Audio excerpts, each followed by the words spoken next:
इसके साथ-साथ ये जो अन्नकूट की जो परंपरा है उसके दूसरे दिन ही होती है ना हरिओम जी? जी, वैसे जब इंद्र की पूजा के लिए माँ यशोमती पकवान बना रही थी, तो भगवान कृष्ण ने कहा कि यह पकवान क्यों बनाए जा रहे हैं? तो उन्होंने कहा कि इंद्र की पूजा होगी। बोले क्यों इंद्र की? बोले इंद्र हमें जल बरसाते हैं। तो भगवान ने कहा कि अगर कोई एक जना नहीं लगाएगा तो क्या उसके खेत में नहीं बरसेगा? तो इस बात पे संशय हुआ, उन्होंने बैठ करके निर्णय लिया, नंद आदि भाइयों ने, नंद बाबा आदि ने, कि हम सब मिलकर के जैसे भगवान कृष्ण बोल रहे हैं, जैसे कृष्ण बोल रहे हैं वैसा हम करते हैं। तो उन्होंने गोवर्धन की उस दिन पूजा करी। उससे इंद्र कुपित हुए, उन्होंने 7 दिन तक लगातार ब्रजमंडल पे बहुत मूसलाधार वर्षा करी। और उस वर्षा से बचाने के लिए भगवान कृष्ण ने गोवर्धन पर्वत को धारण किया और सब ब्रजमंडल उसके नीचे आकर के 7 दिन तक रहा। और शेष भगवान ने उस एक परिधि बना ली उसके चारों तरफ, जिससे कि जल अंदर नहीं आए।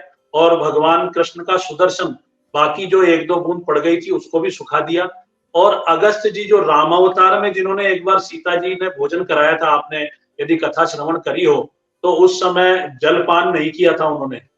और तब राम जी ने इशारों इशारों में कह दिया था कि आपको जलपान हम आपको अगले द्वापर में कराएंगे। तो द्वापर के समय यहाँ पर जब वो जल वृष्टि इंद्र ने करी, तो उस जल को सारे को अगस्त जी पीते रहे। इस प्रकार यह कथा प्रसंग प्राप्त होती है। वस्तुतः अन्नकूट है क्या?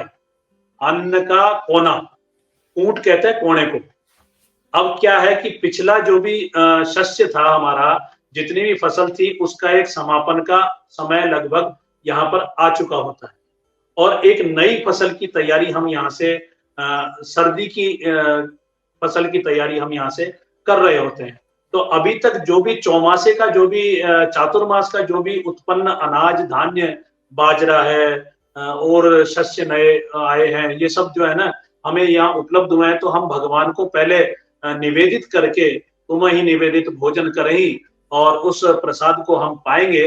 इस प्रकार अन्नकूट, और जब वहां पर पहली बार जब हुआ, तो वहां भी गोवर्धन भगवान के लिए भगवान कृष्ण ने कहा कि मेरे देवता तो केवल भोग प्रिय है, तो भोग हुँ। लगाओ इनके लिए, जो भी बना करके ले चलो, सब बना करके ले चलो। तो कड़ी चावल, बाजरा, मूंग, चौड़े, मूली, कई प्रकार के शाक, नमकीन, मिष्ठान, कई तरह के बना करके वहां पर 56 भोग भगवान ने गोवर्धन जी को धराया गया। और तब से ही गोवर्धन पूजा का बड़ा महत्व है। बहुत ही सुंदर आपने बताया, एकदम ऐसा दर्शन होने लग गए जैसे गोवर्धन पूजन के समय में सब ब्रजवासी वहां पहुंच गए थे और उन्होंने स्वयं वो स्वरूप में प्रकट होकर ग्रहण किया था इस प्रकार का। तो ये जो पर्व है वो हमारी विरासत के साथ हमको जोड़ने का एक बड़ा पुनीत अवसर लेकर आते हैं। अब इसमें आगे जब चलते हैं हम दीप पर्व की बधाइयाँ और मिठाई इत्यादि खाने के बाद में, तो एक तो मुझे ऐसा लगता है जब पंडित जी से हम ये सब कथाएँ सुनते हैं, तो उनको कुछ दक्षिणा देने का विधान होता है। तो अभी चूँकि डिजिटल काम चल रहा है, तो फिलहाल आप क्या है, ये जब समापन हो जाए, तो लाइक करें, शेयर करें इत्यादि, वो भी फिलहाल के लिए दक्षिणा, और बाकी का कार्य आगे प्रभु की कृपा से होता रहे। लेकिन अब हम दूसरे दिन पहुँच गए हैं, तो अन्नकूट के दिन घर पे कुछ करना चाहिए या दर्शन करने जाएँ वो पर्याप्त है? अन्नकूट के दिन वस्तुतः नए धान्य का तो पूजन करना ही चाहिए, नया धान्य भगवान को भोग धराना चाहिए।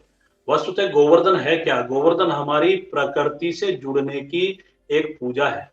हमारे यहाँ पर, हमारे आंचल में अभी भी गौ माता के गोबर से गोवर्धन जी बनाए जाते हैं, क्योंकि प्रत्येक व्यक्ति गोवर्धन जाकर के ब्रजमंडल में परिक्रमा करे, यह संभव हो नहीं हो।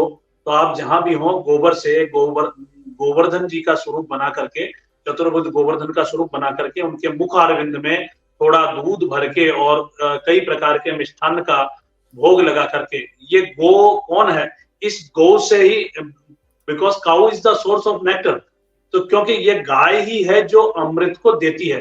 माता रुद्राणाम दुहिता वसुनाम स्वसा आदित्यानाम अमृतस्य नाभि, अमृतस्य नाभि, ऐसे मंत्र आते हैं गौ माता के लिए।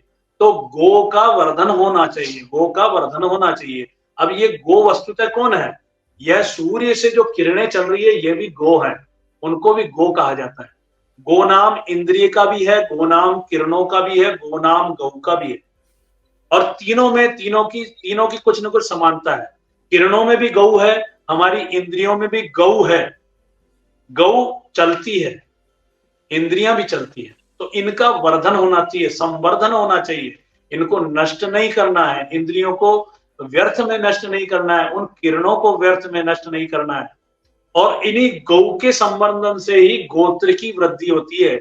इसलिए गोवर्धन का बड़ा महत्व है। इसलिए क्या बात। गोवर्धन को समझ करके और गोवर्धन का भाव करते हुए पूजन करनी चाहिए। और गौ के दूध दही की तो महिमा आप इस कार्तिक मास में पूछ ही नहीं सकते, क्योंकि गाय के दूध की दही की महिमा तो जितना शीतकाल आता जाएगा ना, तो गौ घृत, गौ दुग्ध, गौ दधी, इनकी जो है ना बहुत ज्यादा पौष्टिकता इस शरद काल में आपको रहती है। और आपको ये पाना चाहिए, प्राशन करना चाहिए, जिससे आपकी पौष्टिकता निरंतर बढ़ती है। तो बहुत ही सुंदर। और ये पंच दिवसीय पर्व की जो हम चर्चा कर रहे थे, तो इसमें